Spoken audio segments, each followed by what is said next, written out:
All right, folks, so let's talk about what we're going to watch to possibly trade on Wednesday, April 9th. But before that, real quick, we want to talk about the overall market, the SPY here. Nasty sell-off. I suggested this might have been the April bottom. Not the forever bottom, but the April bottom, because that had a really nice, massive volume rebound, right? And then today, a huge gap up and actually pretty damn weak. So there are some stocks that we might get another chance at some of those recent lows. I think these last 2 days are probably the two biggest dollar ranges the SPY's ever had. So it's definitely interesting action. It was weaker today than I thought it would be. Let me slide this over real quick. I know we got a lot of new faces in the room. If you're a new face, pause the video and read that. I'm not going to read it for you here. And I did want to talk about SXTP because I only took one trade today. And it was SXTP. And we'll go to, say, 2-minute candles here. And once I realized how strong this was and I saw the volume, and it was probably right about here at the time. Keep in mind, this is the open. This is pre-market. So I saw the volume. I'd had news. That's an important element for me. And then as it started to come back down, I called a pullback idea near VWAP. VWAP was probably on my chart around 280. Somebody else said theirs was around 290. Sometimes it depends if you have pre-market on or off and all that. Well, it always does. But I had a big bid at VWAP. I also had another bid a little smaller at 291, and I did get filled there. And that's basically, you guys know the twos buy zone, right? Let me zoom in a little bit here. The twos buy zone is that pullback between the 8 and the 20. So I was bidding in the twos buy zone, which was also, see this earlier high? It was pulling back, retesting that earlier high in the twos buy zone. That's a great place for a bid. I had a bigger bid down there, about a dime lower, but I did get filled at 291. Remember, that's why I like to talk about areas. So you can look at something and decide, where in the buy zone, if you're going to bid at all, right? I find a really strong stock rarely actually touches VWAP. A lot of times it turns right in front of it. So anyway, I had a bid at 291 and another bid at like 281, I think. So I got filled at 291. And then my best sell was like 418 or something. I just made a lot of money on that trade considering I just had the one trade of the day. But that was a good example of what I look for, right? It met all the parameters. It had big volume. It had news. It had a tiny float. And I was taking that first pullback once I realized, actually, let me pan out a little bit.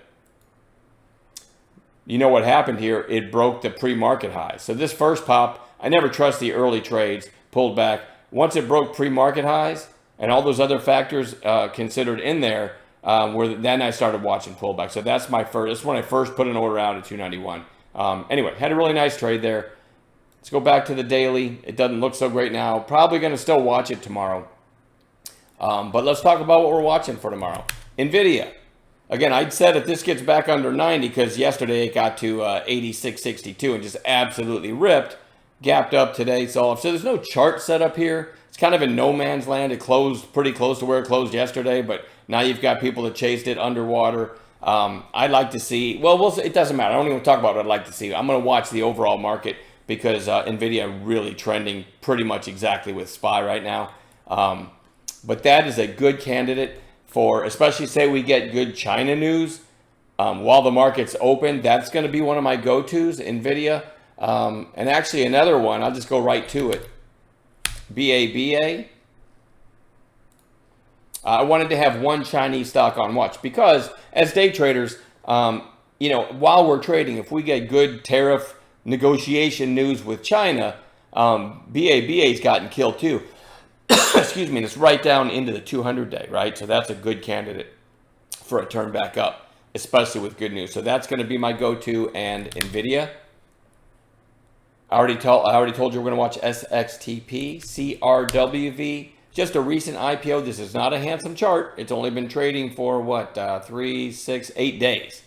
But again, if there's any kind of good news that's going to rally the overall market, this is one I want to look to because it's a recent IPO. Amazon, obviously, for obvious reasons, again, with a decent headline, that could really rip. It had a big rip actually this day intraday and yesterday intraday. VERO. Sorry, I should have had a lozenge or something. Anyway, it's popping in after hours. Had nice volume anyway today. And after hours, as I'm talking to you, it's at 689. It actually went to 760. So if that's still gapping, we're going to keep our eyes on that one. ZVSA. Big volume today. We're going to watch that one tomorrow. BTU. Coal was just being talked about. Trump did some thing with coal miners in after hours, and BTU got a nice rally on that. It's trading at 1265 right now in after hours. Definitely want to watch that one. AREB, I want to throw a couple of the crazy ones on there. You always want to have the crazy recent high flyers, and this one had this massive move. Now you got 2 days lower on declining volume. Treating that like a bounce play. You guys in chat, you know how I play the bounce play, so it has to set up properly. But definitely want to keep some of the crazy ones on watch.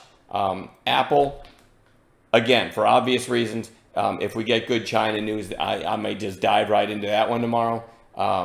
But only if we get a good headline. So that one's worth watching. And then lastly, one more crazy one, ICCT, another crazy strong one, couple days lower on declining volume. Going to treat that like I always treat bounce play. So we got to have that proper intraday setup. That's it for me. I'll see you guys in the pre-market tomorrow. We'll add some gappers to this list. All right, have a good night.